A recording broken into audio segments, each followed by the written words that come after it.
φίλοι και απόφοιτοι, ας το πούμε έτσι, του θερινού μας σχολείου.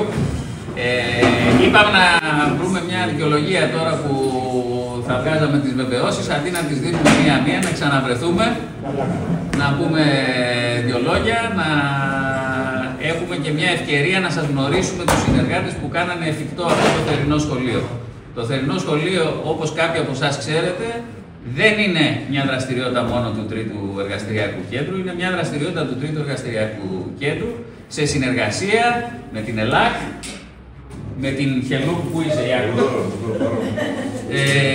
με το ΠΑΔΑ. Πώς το λέμε το εργαστήριο, Βαγγέλη? Εργαστήριο ηλεκτρονικού αυτοματισμού, τηλεματικής και κυβερνοφυσικών συστημάτων. Αυτό το μεγάλο.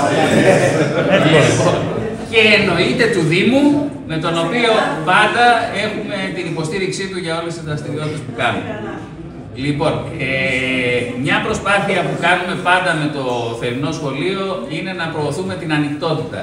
Και δεν ξέρω μήπως, Ηρακλή, θες να πεις δύο λόγια για την ανοιχτότητα. Καλησπέρα, η εταιρεία του λογισμικού και ελεύθερου λογισμικού και λογισμικού αρχικού κώδικα, τώρα λέγεται Οργανισμός Ανοιχτών Τεχνολογιών, και ουσιαστικά είναι μια σύμπραξη σχεδόν όλων των πανεπιστημίων της χώρας, που έχει σαν στόχο να προωθήσει την ανοιχτότητα καταρχήν στον κώδικα, κατά δεύτερο λόγο και στο hardware, αλλά και στην εκπαίδευση και σε πολλές άλλες τέλος πάντων τεχνολογίες. Στα πλαίσια αυτά, εγώ εκπροσωπώ στην ΕΛΑΚ το πανεπιστήμιο από το οποίο προέρχομαι, το Χαρακόπιο Πανεπιστήμιο, είμαι καθηγητής στο Χαρακόπιο Πανεπιστήμιο, στην Καλυθέα, σχετικά κοντά εδώ. Και πολλές από τις δράσεις της ΕΛΑΚ, τέλος πάντων, προσπαθούμε να τις υποστηρίξουμε σαν μέλη της, σαν πανεπιστήμια μέλη της. Μία από τις δράσεις που ξεκίνησε έτσι, και το λέω γιατί κάποια φορά μπορεί και σε εσάς να σας ενδιαφέρει, να σας πω λίγο το story, ήταν το Google Summer of Code, μια πρωτοβουλία της Google που χρηματοδοτεί ουσιαστικά project ανοιχτού κώδικα και γενικότερα project τα οποία τα αποτελέσματά τους θα ανοιχτούν στην κοινότητα, πληρώνοντας ουσιαστικά θέσεις developers για ένα καλοκαίρι, για 2 μήνες. Η ΕΛΑΚ λοιπόν είχε τέτοιες θέσεις, έβγαλε κάποια τέτοια project, προσκλήσεις για project, και ένα από τα project ήταν το Fosbot, ή τέλος πάντων αυτό που κατέληξε να είναι το Fosbot που από ό,τι κατάλαβα το είδατε και εδώ πέρα, σωστά? Το ένα από τα δύο πέρσινα σχολεία μας ήταν...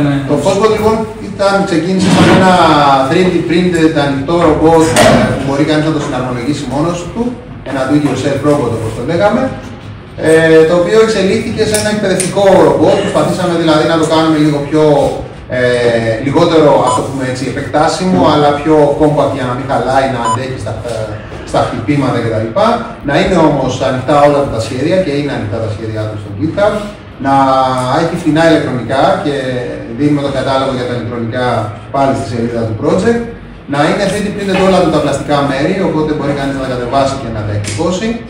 Και μετεξελίχθηκε, γιατί και άλλοι μεσολάβησαν 1-2 καλοκαίρια και άλλοι προγραμματιστές δούλεψαν πάνω σε αυτό. Μετεξελίχθηκε σε μια πλατφόρμα και ένα εκπαιδευτικό ρομπότ ανοιχτού κώδικα και σχεδιασμού, που αυτή τη στιγμή προσπαθούμε και το προωθούμε και σε ευρωπαϊκό επίπεδο, σε διάφορα συνέδρια ανοιχτού κώδικα, και προσπαθούμε να κάνουμε συνεργασίες. Ξεκίνησα από ένα απόγευμα μια σύλληψη ποιο θα είναι το επόμενο project, και εξελίχθηκε σε αυτό που είδατε. Η χαρά μας είναι μεγάλη όταν βλέπουμε, για παράδειγμα, σε εκπαιδευτικούς διαγωνισμούς ρομποτικής σχολείων, να το πούμε έτσι, να υπάρχουν ομάδες από εκπαιδευτικούς οι οποίοι παίρνουν το Fosbot σαν βάση και το τροποποιούν ακριβώς γιατί είναι ανοιχτό και κάνουν τα δικά τους πράγματα πάνω, τις δικές τους παραλλαγές. Είναι ένα προγραμματιζόμενο ρομπότ σε Python. Είναι ωραίο όταν μας στέλνουν mail διάφοροι από τον κόσμο, ανά τον κόσμο, που λένε κατεβάσαμε τα σχέδια, έχουμε αρχίσει και το τυπώνουμε, πότε θα βγουν τα καινούργια σχέδια και ό,τι καθεξής. Είναι πολύ ενδιαφέρον και αυτό. Είναι όλα αυτά τα καλά της ανοιχτότητας, που ξεκινάς κάτι και ξαφνικά διαπιστώνεις ότι αρχίζει και δημιουργείται ένα community. Είχαμε την τύχη να είναι η ΕΛΑΚ από αυτό και να μας στηρίξει με πολλούς τρόπους, με χρηματοδότηση για αγορά του hardware, για χρηματοδότηση μέσα από τα Google Summer of Code που σας είπα πιο πριν. Και το project σιγά σιγά μεγαλώνει. Έχουμε και μια πλατφόρμα πλέον online που μπορεί κανείς να γράψει τον ίδιο κώδικα που θα γράψει στο φυσικό ρομπότ, να το γράψει σε ένα εικονικό ρομπότ μέσα στο browser, Για όσους έχετε μικρά παιδιά ή και για όσους έχετε όρεξη να προγραμματίσετε με no-code ουσιαστικά, με blogs, ζωγραφιές, ας το πούμε, ζωγραφιστικά blog. Υπάρχει, είναι το postbot.gr, μπορείτε να μπείτε, να φτιάξετε ένα λογαριασμό και να αρχίσετε να παίζετε. Και ελπίζουμε ότι αυτό θα είναι έτσι και το κίνητρο σιγά σιγά και για περισσότερους να το χρησιμοποιήσουν. Πέρα από αυτό, η Ελλάδα κάνει πάρα πολλές δράσεις με σχολεία, έχει τοματικό διαγωνισμό ρομποτικής, ανοιχτό υλικό, εκπαιδευτικό υλικό για πολλά πράγματα, ηλεκτρονική και ούτω καθεξής, 3D printing. Σκοπεύουμε να την ανεβάσουμε ως σύνδεση στην ιστοσελίδα μας. Ναι. Οπότε θα μπορούν να την βρουν εύκολα. Ωραία, όλοι. Ελάκ με δύο ελάκ.gr. Αυτά. Από μένα, σας συγχαίρω και πάλι για την παρακολούθηση του. Λοιπόν, ο Ηρακλής ο Βαρλάμης, καθηγητής στο Χαροκόπιο και μέλος του ΔΣ της Ελλάδας. Είμαι και μέλος του ΔΣ της Ελλάδας, σωστά δεν το είπα. Βαγγέλη, θες να πεις εσύ δύο λόγια? Ο Βαγγέλης ο Παπακίτσος, είπαμε, είναι από το εργαστήριο αυτό με το μεγάλο τίτλο, από το ΠΑΔΑ, από την Δυτικής Ελλάδας. Το οποίο εργαστήριο ανήκει στο τμήμα Μηχανικών Βιομηχανικής Σχεδίασης και Παραγωγής. Στο Πανεπιστήμιο Δυτικής Αττικής με τρισδιάστατη εκτύπωση ασχολούνται και οι μηχανολόγοι. Με λογισμικό ασχολείται και το τμήμα Μηχανικών Πληροφορικής και Υπολογιστών. Αλλά και με τα δύο μαζί ασχολούμαστε εμείς. Το τμήμα Μηχανικών Βιομηχανικής Σχεδίασης και Παραγωγής, όπου η ειδικότητά μας είναι οι ρομποτικές εφαρμογές, η μηχανοτρονική, αυτό που λέμε βιομηχανική επανάσταση 4, το Industry 4 δηλαδή, και όσο Νούμπο 5, και όλα αυτά τα έχουμε μαζεμένα μαζί σε ένα πακέτο. Εμάς μας ενδιαφέρετε εσείς ως πελάτες. Ελπίζουμε δηλαδή ότι κάποιοι από εσάς μέσω των πανελληνίων εξετάσεων τελειώνετε ένα επαγγελματικό λύκειο. Αν αποφασίσετε να συνεχίσετε στην τριτοβάθμια, θέλουμε να έρθετε σε εμάς. Διότι κυνηγάμε ταλέντα για αυτές τις δουλειές και ανθρώπους οι οποίοι να έχουν μια έφεση σε αυτό με το οποίο ασχοληθήκατε τώρα στο θερινό σχολείο. Η σχέση μας βέβαια με το ΕΚ είναι και πιο προσωπική, καθώς ο κύριος Μακρυγιάννης εκπονεί το διδακτορικό του στο τμήμα μας και ελπίζω να είναι ο τελευταίος μήνας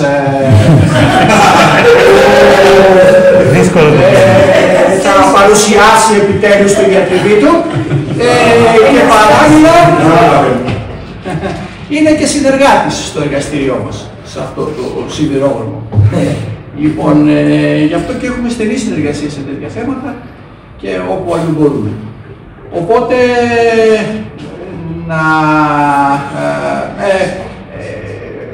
το πρόβλημα των ταλέντων είναι ότι δεν σας ενδιαφέρει βέβαια ιδιαίτερα, αλλά εμείς από τις Πανελλήνιες, δεν ξέρω, όπως γνωρίζετε το σύστημα με τα επιστημονικά πεδία, δεχόμαστε πάρα πολλούς απόφοιτους από το 4ο επιστημονικό πεδίο, οι οποίοι δεν έχουν υπόβαθρο εργαστηρίου.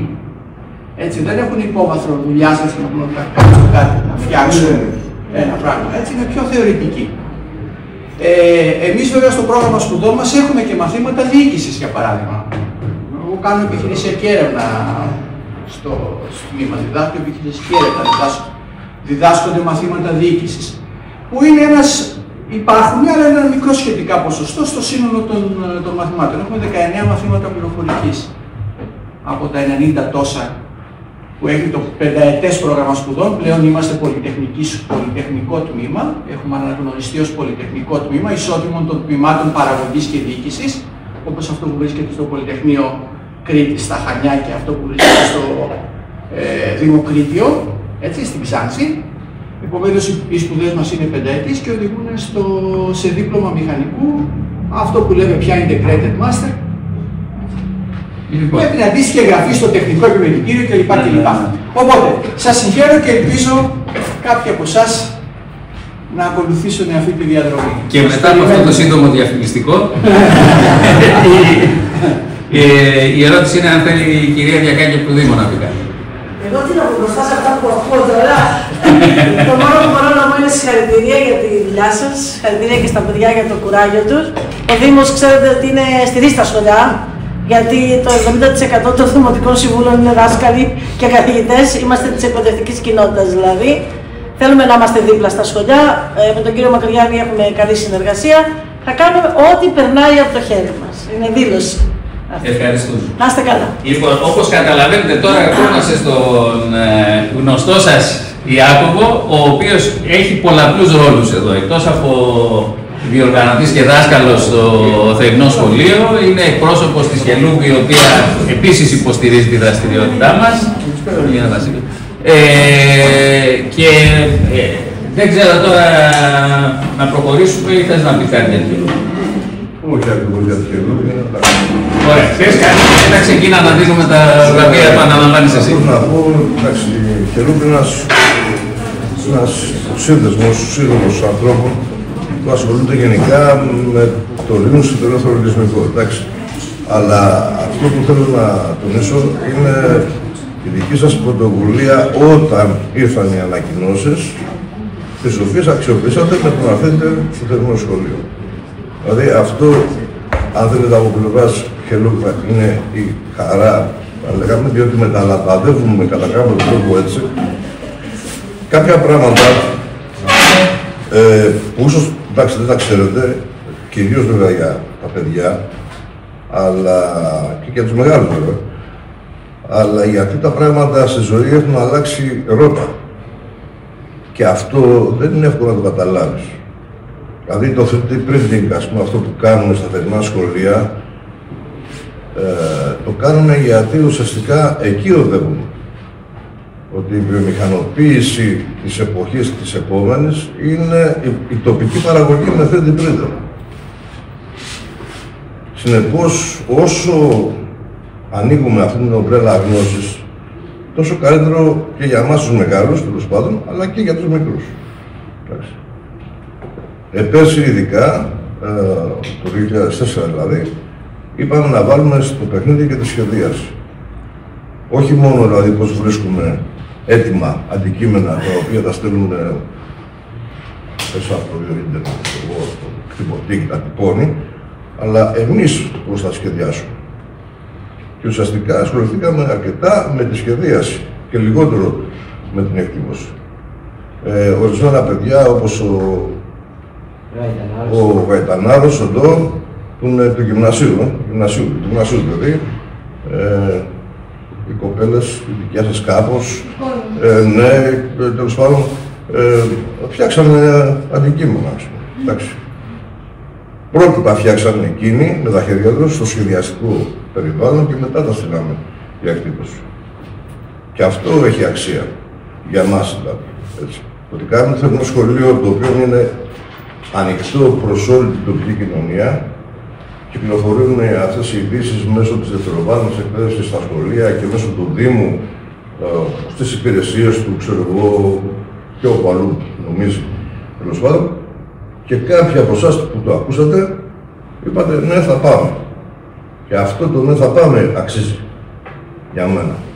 Εντάξει.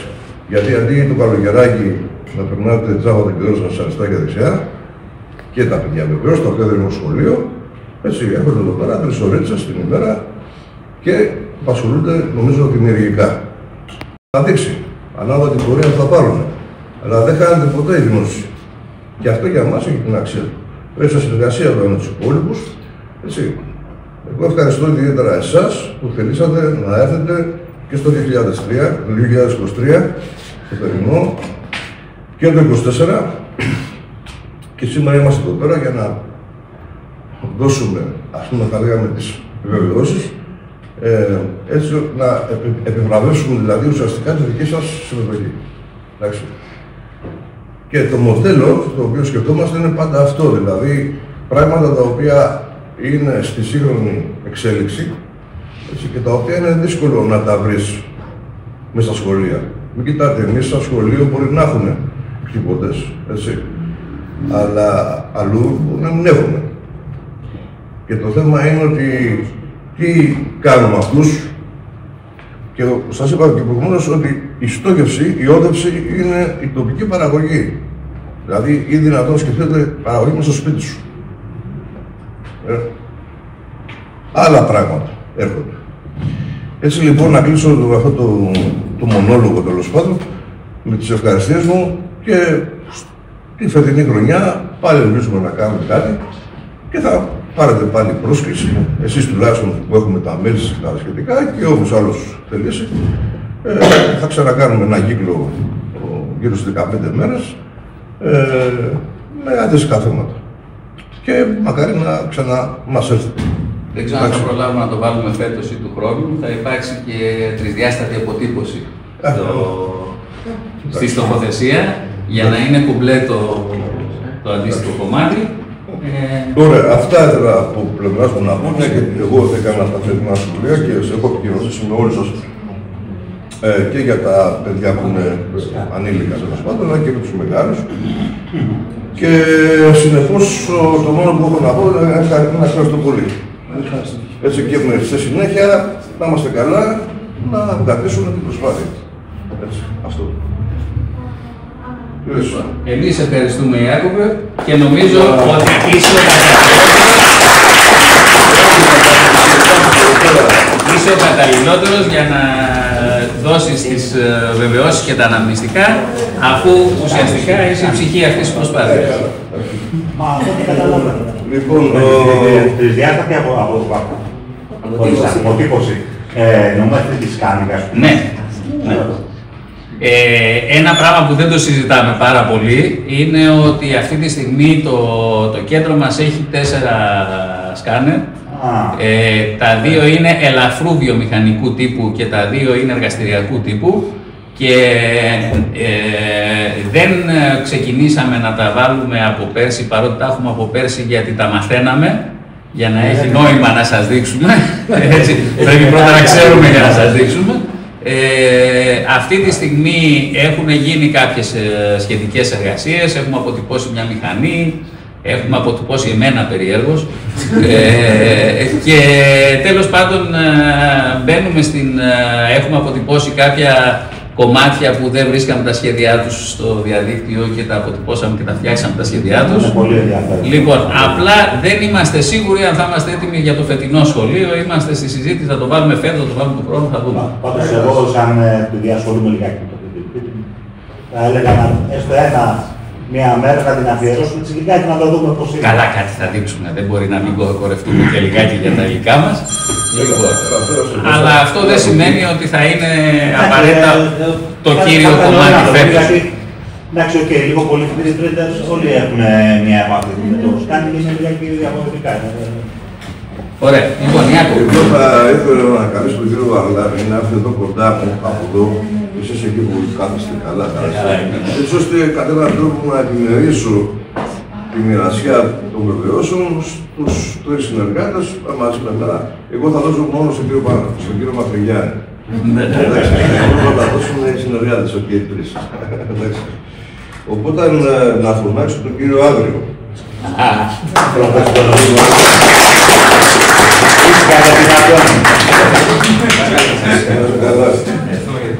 Από τη μαχή της. Δεν θα της δίνεις και τα αναμνηστικά. Δεν θα της δίνεις και τα αναμνηστικά. Όχι ακόμα, δεν είναι καιρός. Αυτό είναι πραγματικό για αυτό που ήταν. Γαβαλά Ευαγγελία, μια κυρίας. Ευχαριστώ πάρα πολύ. Ευχαριστώ. Θέλεις, δώσω στον κύριο Μακρυγιάννη. Γαϊτανάρος. Λοιπόν, αυτό να ξέρετε, είναι η απόδειξη ότι κανένας δεν τα ξέρει όλα, έτσι. Έρχεσαι εδώ και παρακολουθείς από τον Ιάκωβο που μαθαίνεις κάτι. Έτσι. Γαϊτανάρος, Ευχαριστώ πολύ. Ο Μπορκάνος, Αλέκος.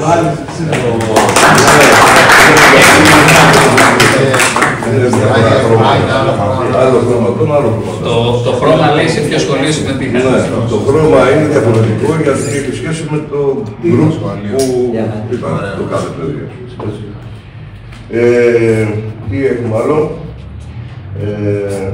Κανακάρης Θεόφιλος.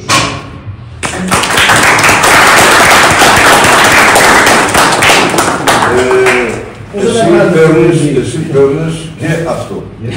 Αυτό είναι το αναμνηστικό του 2003. Στο σπίτι αυτή, για να το πληρώσαμε ένα δώρο.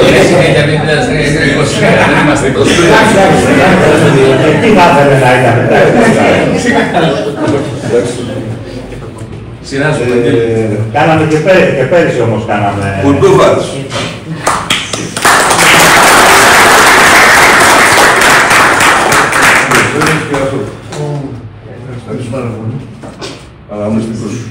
Ο Βασίλης παρεπτόντος, όπως και ο Θεόφιλος, είναι καθηγητές σε σχολεία μας.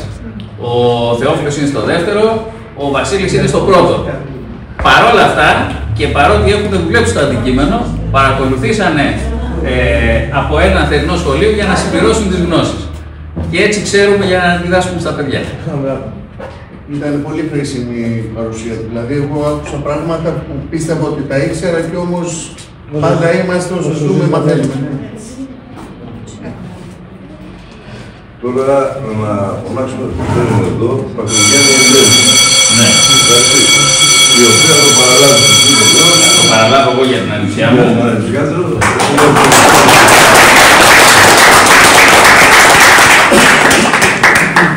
Και βέβαια το επόμενο είναι Μακρυγιάννης Παναγιώτης για σένα.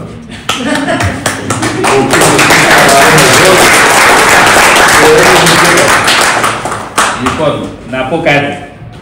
Θεωρητικά εμείς που είμαστε καθηγητές και επειδή το έχουμε δουλέψει στο αντικείμενο, ξέρουμε.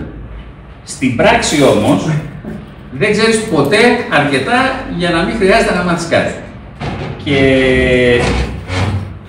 ειδικά για το κομμάτι το οποίο είχε σχέση με το FOSBOT, θελήσαμε να έχουμε και συμμετοχή γιατί είχε νόημα και για την παραγωγή τελικά των ρομπότ τα οποία πήγαν σε σχολεία. Και γι' αυτό είχε και μεγάλη αξία το να μπορέσουμε όλοι μαζί να συνεισφέρουμε.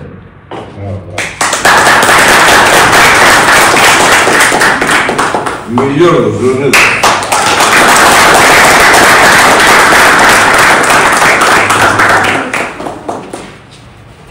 Μισηρλή Πελαγία, Μισηρλή. Υπάρχει? Όχι. Παπαγιάννη Νικολέτα. Παπασωτήρης Χρήστος.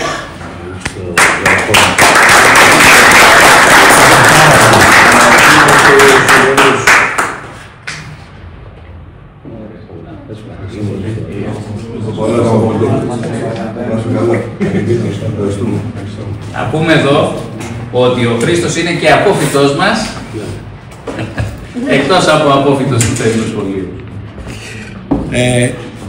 Γιαρδάς Αλέκος.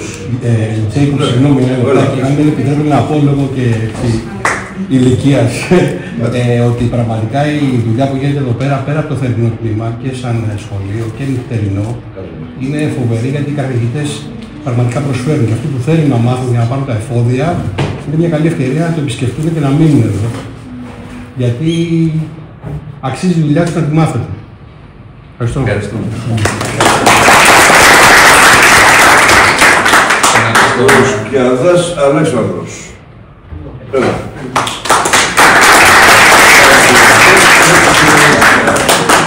Εντάξει, πολύ ωραία. Είναι από το 2023. Παρόλο κάναμε ένα χρόνο και πάλι, αλλά έρθει η ώρα. Το 3 δεν υπήρχε. Το 3 δεν υπήρχε. Σκιαδάς Γιώργος.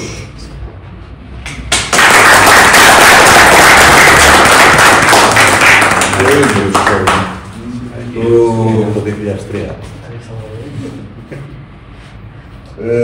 Και η μαμά των παιδιών, Στάμου Βαρβάρα, η οποία είχε φτιαχτεί και συμμετείχε μαζί με τα παιδιά της.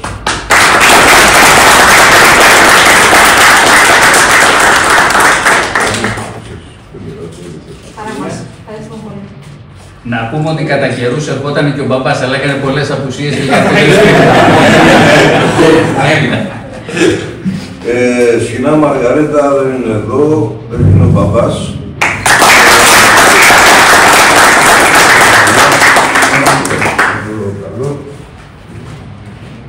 Και η τελευταία, Τέκελη Καλλιόπη. Είμαι εγώ,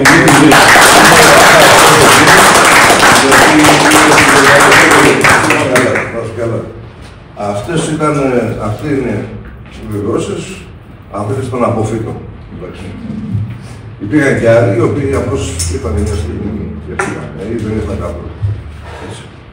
Όντως είχαν κάποια αρκετή συμμετοχή, αλλά στο διατάστα, όταν θα έρθει η ώρα να είναι τέλος Ιουνίου και αρχές Ιουλίου και θα πρέπει να έρθει εδώ 6 ώρα με 9 το βράδυ, είναι ένα... εντάξει. Υπάρχει και ζέστη, βέβαια εδώ έχουμε... Να ξέρετε ότι είναι και σκληρό στα θέματα απουσιών, έτσι, έχει κόψει την κόρη μου.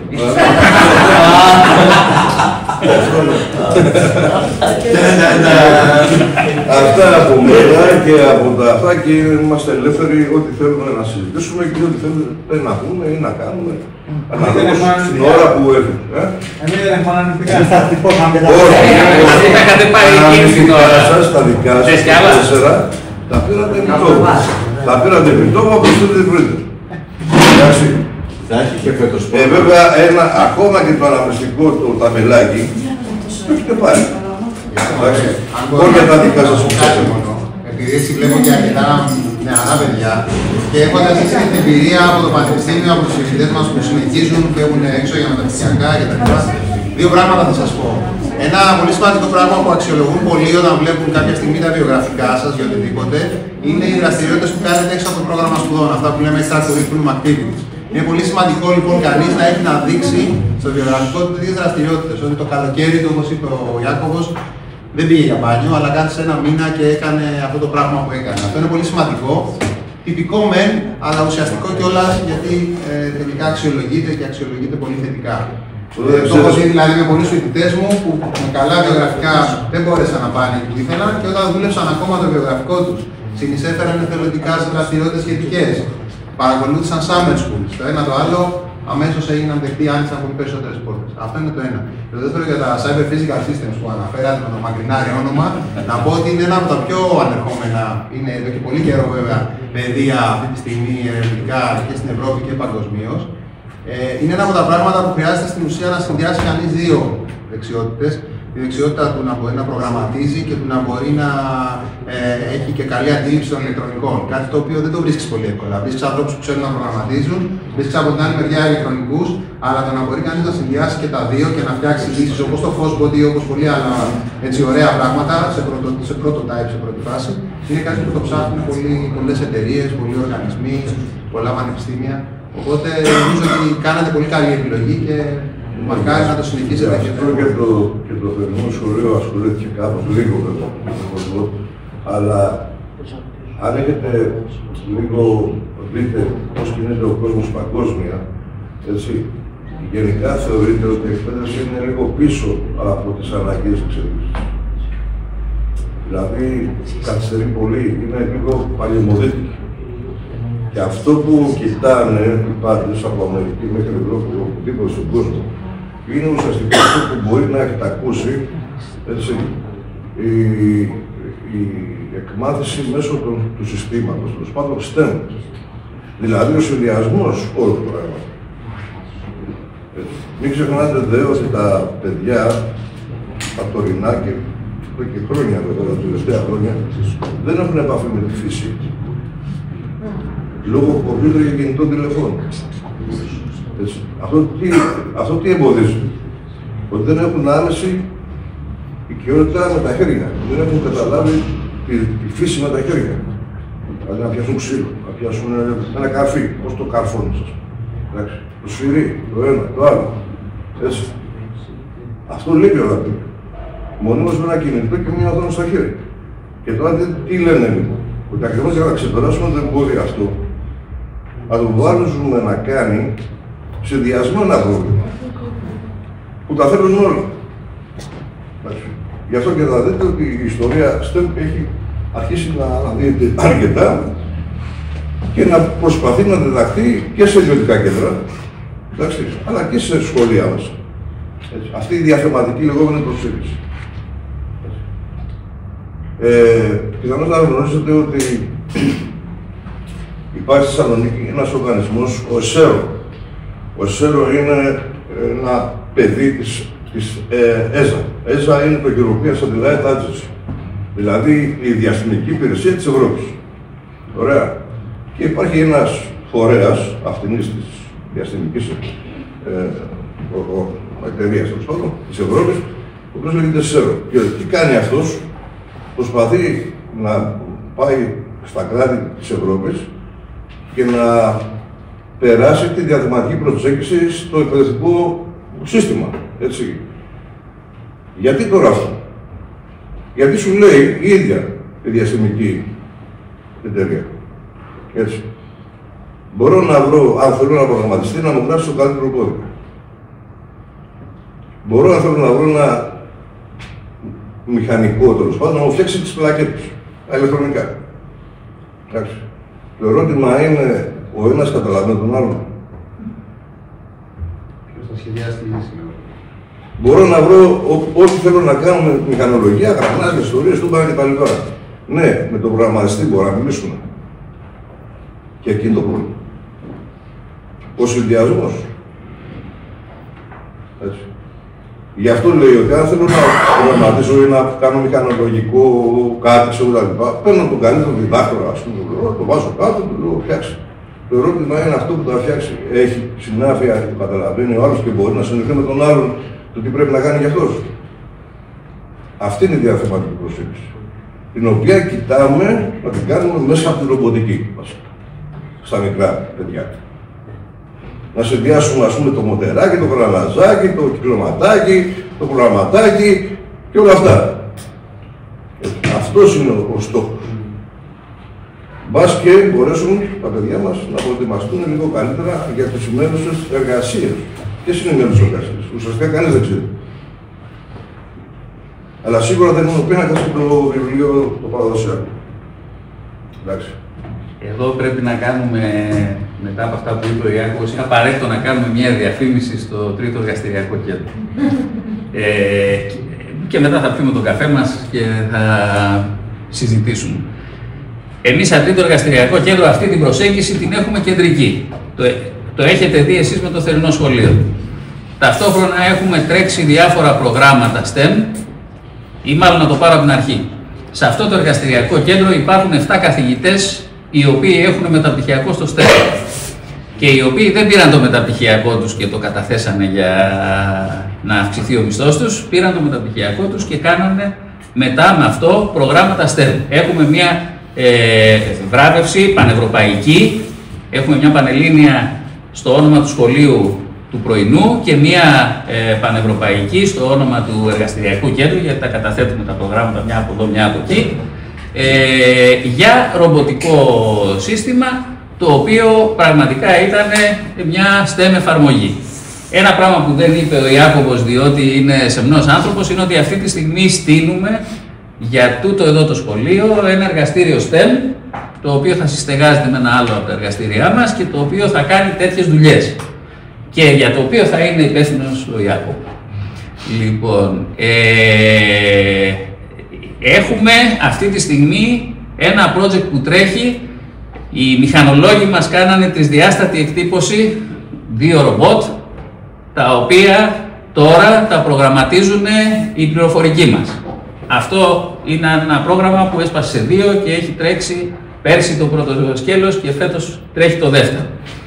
Και ταυτόχρονα έχουμε προγραμματισμένες κάποιες επιπλέον διαθεματικές δραστηριότητες, οι οποίες προσπαθούμε να μην γίνονται στα πλαίσια δραστηριοτήτων γραφειοκρατικών που μας επιβάλλονται στα σχολεία, αλλά με έναν πιο ανοιχτό και ελεύθερο τρόπο για να υποφελούνται οι μαθητές μας και να μαθαίνουν περισσότερο πρακτικά πράγματα και να συνδυάζουν περισσότερο πράγματα ακόμα και στο θεωρητικό τους επίπεδο. Γιατί είναι εύκολο να μαθαίνεις θεωρητικά αποκομμένα πράγματα και είναι ακόμα πιο εύκολο να τα ξεχνάς μετά, διότι δεν τα έκανες κάτι. Λοιπόν, αυτό το πράγμα λοιπόν προσπαθούμε εμείς να τα αποφύγουμε, φτιάχνοντας πράγματα που όπως είδατε κι εσείς στο θερινό σχολείο, καταλήγουν σε κάτι που στο τέλος το έχεις φτιάξει και γι' αυτό σου μένει, θυμάσαι, το χαίρεσαι και πηγαίνει και ένα βήμα παρακάτω. Λοιπόν, όπως καταλάβατε είμαστε όλοι λίγο πολυλογάδες, πιο πολλοί από όλους εγώ, οπότε καθυστερήσαμε μεν, αλλά ήρθε η ώρα να πιούμε το καφεδάκι μας και να μιλήσουμε μεταξύ μας, να πούμε δύο λόγια, να σας ενημερώσουμε για τους σχεδιασμούς. Οι ιδέες έρχονται από συζητήσεις. Οι ιδέες έλεγε πριν ο κύριος Βαρλάμης για το ότι το Fosbot προέκυψε από μια συζήτηση ένα απόγευμα ανάμεσα σε κάποιους ανθρώπους. Το θερινό σχολείο προέκυψε ανάλογα. Το πρώτο θερινό σχολείο πότε ήταν, Ιάκωβε, το 22? Το 22 λοιπόν το πρώτο θερινό σχολείο προέκυψε από μια συζήτηση που είχα εγώ με τον Ιάκωβο στο γραφείο μου, όπου ο Ιάκωβος έλεγε πρέπει να κάνουμε αυτό, πρέπει να κάνουμε εκείνο, πρέπει να κάνουμε τ' άλλο και εγώ έλεγα ναι, αλλά πού θα το χωρέσουμε. Και καταλάβαμε ότι δεν χώραγε μέσα στη συνήθη μας δραστηριότητα, άρα έπρεπε να κάνουμε ένα θερινό σχολείο για να το χωρέσουμε. Και εκεί λοιπόν προέκυψε αυτό το πράγμα που 3 χρόνια τώρα μας δίνει σε όλους χαρά. Αυτό λοιπόν μπορεί αύριο να προκύψει από την ιδέα οποιοδήποτε από εσάς και θα χαρούμε να έχουμε να το λέμε ότι αυτό προέκυψε από την ιδέα του συγκεκριμένου που ήρθε και μας είπε και εμείς το κάναμε. Λοιπόν, έφτασε η ώρα του καφέ, δεν σας ταλαιπωρούμε άλλο, τώρα πλέον... Δεν ταλαιπωρία, κουβεντούλα κάνουμε. Ναι, αλλά η κουβεντούλα είναι καλύτερη όταν είναι σε 2 κατευθύνσεις. Ναι. Έχω μία πορεία. Ναι. Δεν ξέρω αν έτσι παρούσε και μπορεί να γίνει κάποια άλλη συζήτηση. Το AI τι ρόλο παίζει όλο αυτό? Δεν θέλω να απαντήσω σε αυτό, διότι αυτή τη στιγμή εδώ μέσα υπάρχουν 5 άνθρωποι οι οποίοι ετοιμάζουν την απάντηση σε αυτό, αλλά η απάντηση σε αυτό θα έρθει από πλευρά θερινών σχολείων το νωρίτερο του χρόνου. Έλα. Φαίνεται λοιπόν αρχίζει και γίνεται και λίγο επικίνδυνο το AI τώρα πρόσφατα. Στην Ιαπωνία έχουν αντικαταστήσει τους ερευνητικούς και τους συντηρητές. Υπάρχει ένα θέμα εκεί, αλλά ξέρεις τι γίνεται. Για να πάρεις μια ιδέα και να την, να τη χρησιμοποιήσεις με τρόπο που καταστρέφει θέσεις εργασίας είναι εύκολο. Για να πάρεις την ίδια ιδέα και να την κάνεις παραγωγική, χρειάζεται να ξέρεις αρκετά. Οπότε θα πρέπει λοιπόν εμείς να μάθουμε πώς να δουλεύουμε για να αποφασίσουμε τι θα κάνει αυτό το πράγμα και να μην αποφασίζουν άλλοι για μας. Λοιπόν, ήρθε η ώρα για τον καφέ μας. Έλα.